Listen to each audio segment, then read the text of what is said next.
Hi, my name is Rachel Alderman, and I'm the artistic producer at Hartford Stage. And I've had the pleasure to work with my guest, Sally Lobel, last year as an apprentice at Hartford Stage, and then this year as our dramaturg on a community carol. So, welcome, Sally. Thank you for Hello. joining me today.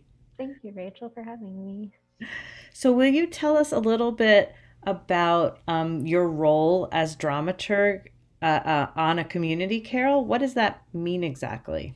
Right. So, dramaturg, it can mean a lot of different things to a lot of different people. But for me, um, being a dramaturg is about understanding the story that you're trying to tell while also understanding what your audience might need right now in 2020, how to take a story from 1843 and uh, making sure you're honoring that while still honoring the people that you're telling the story to, I think is even more important. And I think it's about working with a director to feel that you're a place where a safe space for ideas, essentially a calm place to sort of iron out the larger ideas of the play, to make sure that because there's so many pieces to putting a production together, that there's a space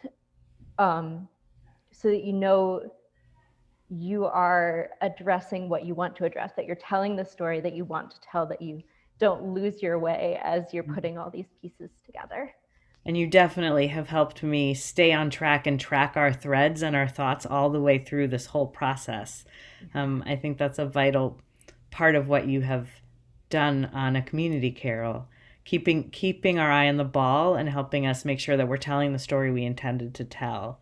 Um, and one of those parts of the story, an interesting part that we grappled with and wrestled with quite a bit, is that of Tiny Tim and the idea of Tiny Tim. And so I wanted to ask you, what is your personal relationship to Tiny Tim? And take us back Mhm. to that, and then we'll dive in a little bit. Mhm. Well, I am a disabled woman. So I've been involved with theater since I was pretty young, even before high school. But I encountered Tiny Tim specifically because I played Tiny Tim in high school. I use crutches to get around more easily. I have a bit of a limp. And so this was the first time that uh, my sort of theater journey and my journey as a disabled woman collided. It was an interesting experience because it was the first time that I felt like this was a piece of myself that I didn't have to pretend didn't exist, that it was a piece of myself that like doesn't have to be in the background. This is part of who that character is, and this is part of who I am. So there was something about being cast as Tiny Tim that's actually initially really exciting for me, to be able to play a disabled character. And I had a lot of fun as one always does in high school shows. I am very affectionate towards all the people I worked with. We had a really fun time. But it was also kind of complicated for me in a way that I don't think I was able to articulate as a 13-year-old. Um, because as soon as I tried to start thinking about Tiny Tim as an actor, as soon as I started to ask questions about who the character is, if he's a young boy who's disabled, but he's also dying, who's like an important part of his family, but he also has this really heavy thing to deal with. How would he process that? Like, what's his journey? Like, what's the emotional thread of what happens to him? But anytime I started to sort of become more subdued or thoughtful in the way I was approaching the character, as much as one can say that about, I don't know, a 13-year-old. But as soon as I wasn't doing something that wasn't actively very cheerful and sweet, um, I would get a note about like, no, do what you were doing before. It's so sweet and happy and fun. And that didn't sit right with me at the time. And it definitely doesn't sit right with me now that I am older and have the language to talk about this. But it took a while for me to get there. Like rereading Christmas Carol several times, and then being able to work on it dramaturgically definitely makes you see the character kind of differently. And And one of the things I realized is that he's not like the other characters in the story, because Dickens is very like a powerful storyteller in that he is very aware of what emotions he's making you feel at all times. So we think we know things about these characters, like the Ghost of Christmas Present is really jolly, or the Cratchits are really virtuous and loving. But every time that we learn that information, every time we feel that, there's always something that complicates it. Like the Ghost of Christmas Present, yes, is very jolly, but there is a dark turn for the Ghost of Christmas Present in the ignorance and want scene. Or yes, the Cratchits are very loving and they're very thankful, but during the toast to Scrooge, Mrs. Cratchit challenges that, and she says, wait, no, our lives are difficult, and Scrooge is making our lives more difficult. But there's no like emotional journey like that for Tiny Tim. He sort of exists for the other characters to observe and to talk about, but he doesn't go through the same, even small emotional journey. He's sort of, his feelings don't really factor into it. It's a lot of the characters sort of seeing what they need to see from him and projecting onto him what they need to learn. Yeah. So he's, yeah. so he becomes essentially more symbolic than human. Yeah. He's much more symbolic than human, which, of course, Dickens uses a lot of symbolism, but for a character in his story, that can also become very dehumanizing. He uses symbolism in other places, like with ignorance and want, but they're not really characters, right? They're also symbols. There are certain symbols of poverty that are happening, and certain images too, right? Tiny Tim's crutch, or like ignorance and want having these sort of claw-like hands and sort of monstrous. So in adaptations, I find that the symbols are the ones that stick. And when we tell these stories over and over and over again, that those images, like the idea of Tiny Tim's virtue and innocence, is the thing that sticks with us. The way his existence makes other people feel. But that becomes tricky because there are very few representations of disability in modern popular culture. I would argue that we are getting better about that, and that there is like a vibrant disability arts scene in America. There is a vibrant disability rights scene in America. But with stories like A Christmas Carol, because they're so popular, because they're told over and over again every year, if we're not asking questions about what this story is telling us, and especially if that is the only story about disability that we get in the mainstream, if that is the loudest story we have about disability, then these ideas of innocence and like disabled people being objects for non-disabled people to learn from, these ideas sort of seep out into real life. Yeah, and they get reinforced holiday season after holiday season after holiday season. Absolutely. Because there is something to say for that emotional journey, right? Pity is a very activating feeling, that's sort of like feeling bad for someone's struggles, and then feeling that like, oh, by the end of the story, it's fixed because Scrooge has changed. Like, I do get the appeal of that. It's a very powerful emotional journey, but pity is really different from empathy. Pity expects people to behave a certain way. We could talk about the gratefulness of the Cratchits, and that they are, Dickens says over and over how thankful they are for what they have. We could talk about how Dickens sees certain poor people as being very virtuous, and others, the grave robbers at the end, as being very grotesque.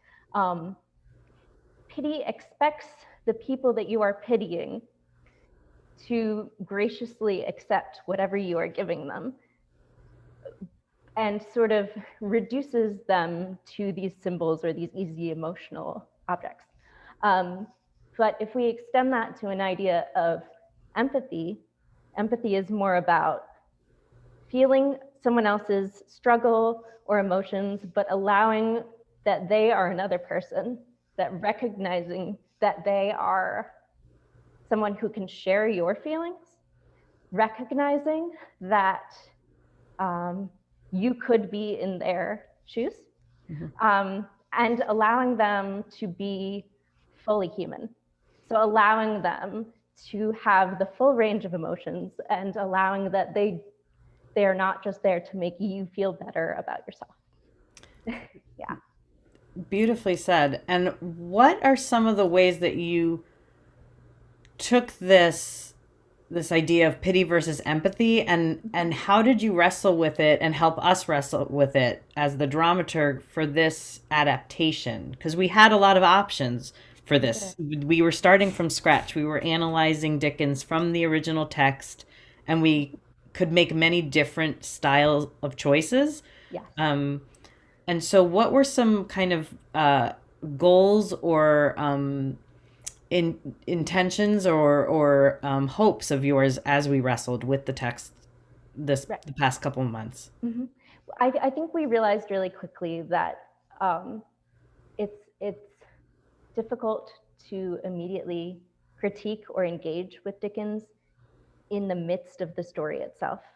As soon as you try within your scenes, because we tried different options for like, can we directly address this in the text of our story? Right. Can we disrupt it? Can we disrupt it somehow? But I think, and maybe you'll agree, what we found was more helpful is trying to diffuse the power of that symbolism, I would say. So what I mean by that is taking some of the images that we're more familiar with and giving them less weight, less power, maybe not seeing them at all. So for example, Tiny Tim's crutch. Typically people see that and what goes off in their head is like suffering and like this almost godlike innocence and various things like that. Authentically though, in real life, a crutch is just a mobility aid, right? It makes life easier for people who use it. So we don't see Tiny Tim's crutch. In fact, we don't see Tiny Tim at all. We hear his voice, but I feel like visually in this version, he's much more just a member of the Cratchit family that exists with the other children. What else did we try to do? We were grappling with ignorance and want a lot as well. And I think we thought about going in a direction that sort of addresses the current moment very directly. But I think we were struggling with how not to take the suffering of the moment and make it seem equally symbolic or like exploit it. Exploit it, not make it a symbol that we're just using. So I think we found some tools of like what we see as a digital haunting, and we incorporated it more into the vocabulary of what we already had and what we were already making, rather than it's sort of about letting the text speak for itself, instead of trying to deliberately pull at people's emotions with imagery as much in those moments. And there were some text opportunities that you found for us that we were grappling with, and you made some offerings in terms of, since we were already in some cases changing the words to have them land better on a contemporary ear in a Zoom setting. We were already kind of doing that in terms of rhythm and pacing and kind of meshing the original Dickens language with language that might hit us a little more viscerally in this particular moment. We had opportunity to play with the text, and there were some choices that you offered up. And can you talk a little bit about those ideas? Okay. In specific, there's Bob Cratchit's famous monologue about Tiny Tim, where he says he hoped that people saw him in the church because he was a cripple. And so there's a lot to unpack with that term, cripple. It makes sense in its time, I suppose, but to a modern ear, especially for some in the disability rights community, cripple is very much a slur. And that can vary. That's language is not something that everyone necessarily agrees on. There's subversive ways or sort of punk rock disability rights ways the term cripple can be used. It can be shortened to crip in a lot of contexts. There's the cripple punk movement on the internet, which I love. But it's an easy way. There's an easy fix for that. It's we say instead, he hoped that people saw him in the church because he bore a crutch. So that not only gives us the information we need, which is that Tiny Tim also uses crutches or uses a crutch, and it doesn't. We don't have to grapple with that language in a 2020 context now. And I think it's important to say too that language fixes like that, I think they are changes that should be made, because why wouldn't you if it's adaptation and you have an opportunity to do so. But I still feel that language changes are in some ways band-aid fixes that can only go so far. You can't change the DNA of the story, you know? Totally. Yeah. The only way to unwrap it is to have a conversation about it. Like and we're doing right now. Right. Yeah. And to acknowledge that you are choosing to use a text, you are choosing to make the text different, but you're also going to have the conversation about how the language has changed, how the perceptions have changed, how it, like you just said, how there's some people that are looking at the word cripple and reclaiming it in a certain way. Yeah. And so there's trying to acknowledge the complexity as best as we can, using the various modes of communication that we can. No, it is complex, and I'm learning to sit in the discomfort of the complexity and ask questions, and also be corrected, and accept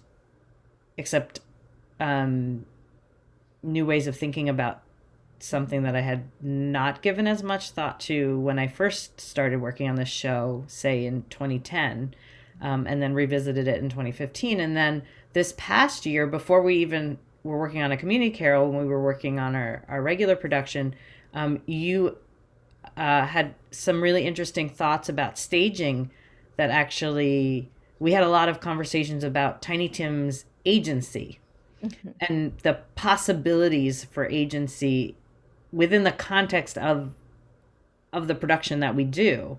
Absolutely. And like you say, they're not grand solves, right?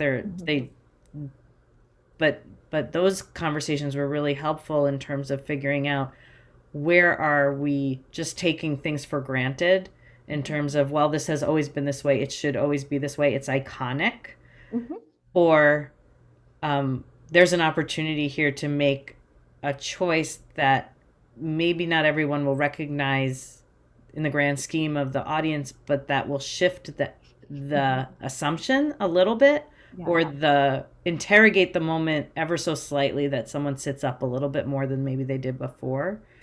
It's interesting to me what happens when you strip a character of the symbolic expectations. Like, this is just a little boy who's part of a family of multiple people who need taking care of. He's not actually, if you're just addressing like the emotional story of what happens beyond Scrooge's transformation, he's just a person. He's just a little boy. We can't put this kind of, or I suppose we have been, but the ideal would be to not put those symbolic expectations on one character, which I think there's actually potential for.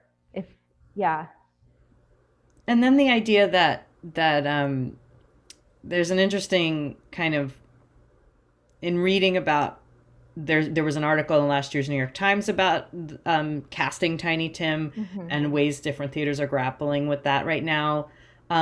But there's also this, I was reading on some threads, I guess, recently, about how the idea that in order for Tiny Tim to be because he doesn't die at the end of the book, and Scrooge does provide money for health care, right? Yeah.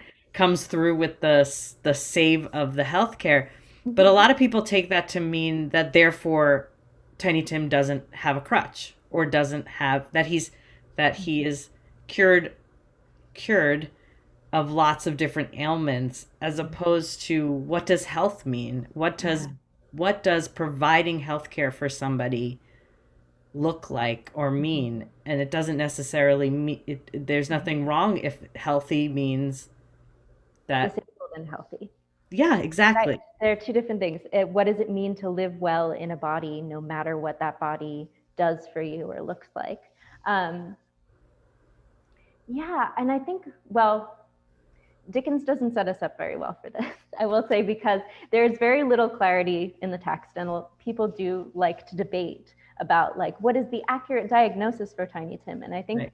there's a moment, uh, it's a good moment to say that there is a difference between a specific and accurate diagnosis and sort of an authentic representation of that person's life. Um, so what I do think is the problem is the fact that the symbolic disability is a catch-all for Mm. suffering. Like someone is disabled, so we don't need to talk about like their health or their quality of life. Like they must be suffering. It must be terrible. Um, and in order to live happily and meaningfully, you must have a normal body, completely uh, be completely cured, be seen as normal by society, uh, Whatever that means, whatever right? that means. Totally able-bodied in all the ways, it's seen and unseen. In all the ways, there is disabled or there is non-disabled, and one of them is horrific and one Right, of them is acceptable. right, right. Right. Yeah. Um, Yeah. as this kind of grappling continues in the theater community, what are some trends that you see that you or changes that you see that are giving you hope for these kinds of conversations, or this topic going forward, or industry shifts? Right. Or Well, do I you? do. Or maybe that you don't.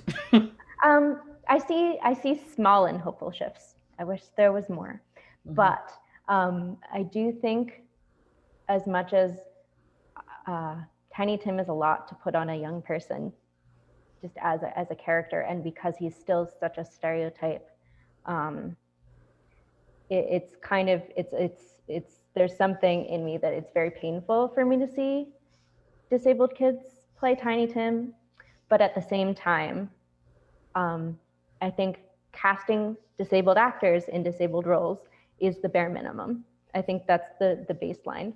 Mhm. Because I think it's also important for non-disabled actors from a young age to see that that's not a costume, Right. right?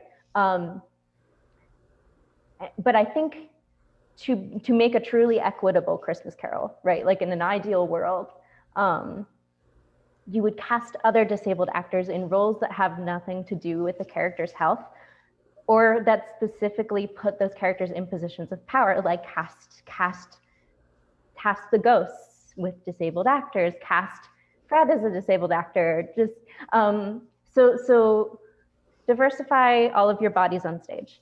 Mm. Um, but then also, I think the second step is dramaturgical. Actually, if we're going to keep doing A Christmas Carol, I think we need to get more comfortable with continuing to diffuse the like powerful symbolism of Tiny Tim.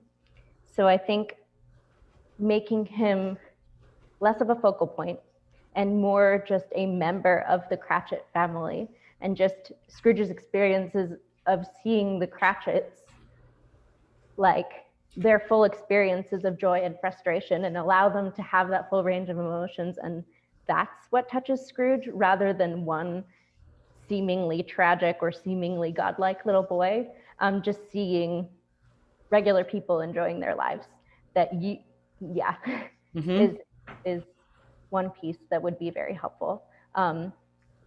Yeah, so just sort of robbing those images of disability of their power, and then continuing to diversify your cast, I think is a helpful way to address that. Probably. Right. So that you give more power to images of Of joy. varying of abilities and disabilities. Absolutely. Yeah, shift the assumption of status. Hmm. Hmm. Hmm. Um, is there anything else you would want um, kind of traditional audiences to know about this topic or this conversation? Where can people go to find resources or learn more? Hmm. If this is the first conversation that someone might be hearing about this, they've never, maybe they read this book every Christmas and it's just so much part of the Hmm. kind of tapestry of their holiday. This Yeah. might be very new. Yes. Where would one go to kind of dig Yeah. in? And first, jumping off of that, I'd like to acknowledge that I think it is possible to love a story and to find a lot of good in it, and also to look at it critically. I think that we can have varied, very valid criticisms of Dickens, but I'm not trying to shame anyone from enjoying something, or from finding joy or meaning in something, because I think we all need as much joy and meaning as we can get right now. Yeah, joy and But meaning. yeah, but if you wanted to look around the internet for more things, I think I would start with um, various theater companies that specifically are run by disabled folks. I'd start with the National Disability Theater, um, Family Theater Company in Denver, the Apathete in New York, um, just for various kinds of, like, just different stories that aren't A Christmas Carol, because there's plenty of that is also happening. There are more stories about disability than A Christmas Carol. Um, I think I would also look into, people put their college syllabi online. So any course about disability studies as a discipline would give you a really good sort of groundwork in what we're talking about when we're talking about the disability rights movement, or what we mean when we're talking about agency. Um, yeah, I would definitely start there. I would look up the social model of disability versus the medical model of disability. And I think those would be really good starting places. Great. Yeah. Thank you. Thank you, Sally, for helping us wrestle with this and also helping me wrestle with this and also sharing those resources with us because I, I am at step one and the many in the theater community are. We're all on kind of a learning spectrum, as it were. And so um, I think there's a lot of people that will be inspired to go kind of Google away at what Yeah. you've mentioned so that we can all start moving the ball a Yeah. little bit further down the field. Everybody can be a dramaturg. If you're curious about something, I promise there are resources to learn more. Yeah. Everybody can be a dramaturg. Everybody can be a dramaturg. Thank you so much, Sally. I Thank appreciate your you. time and um and I just I've so enjoyed working with you on this project. I can't tell you. It's been a pleasure and I'm glad that the the Zoom world has allowed me to work with you while I'm in Connecticut and you're in Arizona. And Absolutely. that is the upside of this bizarre moment that we are in, the ability to collaborate in real time like Absolutely. this from Thank you afar. for giving space to this conversation, but most of all, thank you for working with me. It's Thanks, been Sally. lovely.